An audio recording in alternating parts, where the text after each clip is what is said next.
You ever work with someone who's just a great person, a genuinely good colleague, and then one day they start doing things that are, well, not so great? Maybe they withhold some key info or they take credit for your idea. It's a puzzle we've all seen. But what if I told you that the answer to that little puzzle actually unlocks an even bigger mystery about why so many brilliant ideas never seem to make it into the real world? So let's start with that first mystery.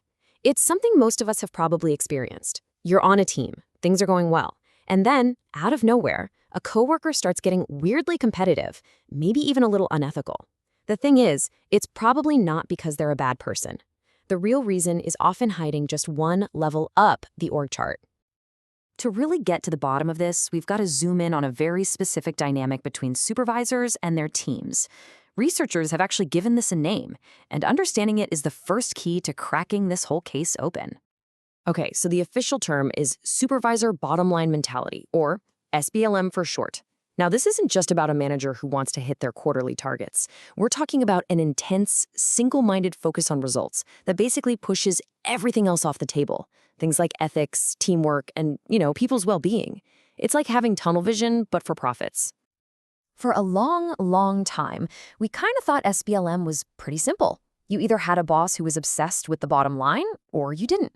It was a personality trait. But, well, some recent research has completely turned that idea on its head, and what it found is actually way more disruptive. So here's the breakthrough. SBLM isn't a fixed trait. It's a fluctuating state. Think about it. One day, your manager is all about collaboration and creative thinking. The next day, maybe they got a tough email from their boss, and suddenly, it's all about the numbers, numbers, numbers. It's not the focus itself that's the problem. It's the constant, unpredictable switching. This back and forth is so damaging because it creates something researchers call episodic performance demands. It just shatters your normal workflow. You get into a nice groove, you feel productive, and then your manager sprints in with their hair on fire declaring that yesterday's priority is dead and only one thing matters today. That kind of whiplash is incredibly jarring. And that jarring experience? Well, it sets off a psychological chain reaction.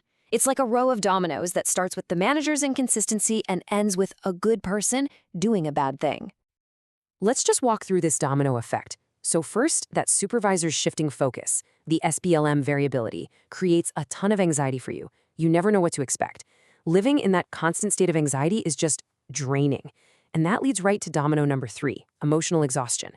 And what happens when we're totally burnt out? We look for shortcuts, right? We try to save our energy. And suddenly undermining a coworker can start to feel like an easy, low-effort way to get ahead and meet those crazy, unpredictable demands. But here's the really good news. This whole negative cycle, it is not inevitable. The same research that figured out the problem also found a really powerful, proven solution. A way for managers to basically shield their teams from this whole mess. And the solution is something called ethical leadership. What the research discovered is that when a supervisor has a consistent, overarching commitment to doing things the right way, it acts like a protective shield for employees. It's the steady hand that helps them navigate the storm of all those shifting demands. So how does that actually work? Well, an ethical leader provides a stable North Star. So even on days when they have to say, hey team, the bottom line is critical today, everyone knows that how they get there still matters. The ethical standard is the one thing that never changes. It reminds everyone that integrity is always priority number 1. And the most important word here is consistent. This can't be a flavor of the month. It has to be a leader's unwavering default style. So there you have it. Good people start to undermine their coworkers when they get totally exhausted by a manager's unpredictable demands, especially when they don't have that steady guidepost of ethical leadership to fall back on. The first mystery is solved. But as soon as we solve that, a second, much bigger mystery pops up. If researchers have figured out not just the problem but also a clear, actionable solution, why isn't this standard practice in every company on the planet?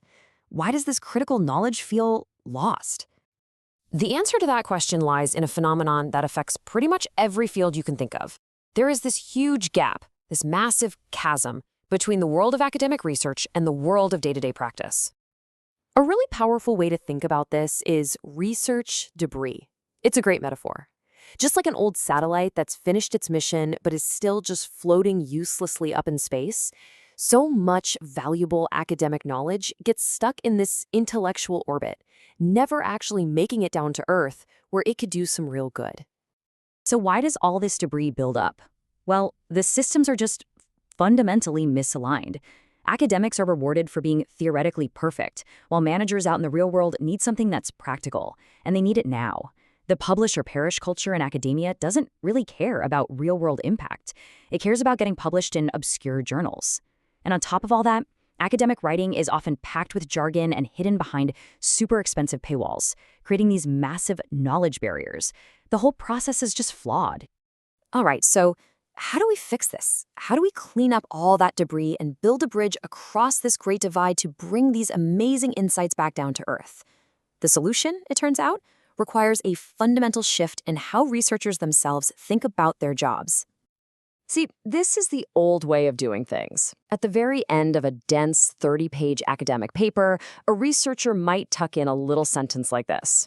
It basically says, yeah, my work might be totally useless in the real world. Hopefully someone else will come along someday and figure out what to do with it. But the proposed solution completely flips that script. It argues that a researcher's responsibility doesn't end when the paper gets published. Instead of just throwing their work over the wall, they need to be the ones who start building the bridge to the real world. They have to be proactive. And this is what that better way looks like. Instead of a limitations section, imagine a section called Pathways to Impact. In it, the researchers would actively say, hey, we don't want this work to become space junk. And then they'd outline concrete steps to prevent it, like partnering with actual companies to test their ideas. It's a total call to action. Ultimately, what this is all about is a huge shift in our focus. The goal can't just be to produce more and more knowledge that just floats away into orbit. The goal has to be to make sure that the knowledge we create actually lands on the ground and makes a real, tangible, positive impact in the world. And that leaves us with one final, pretty big question. The solution to why good people do bad things at work is just one piece of research debris. It really makes you wonder, what other brilliant solutions to our biggest problems in medicine, in technology, in society are stuck in orbit right now, just waiting for someone to build a bridge?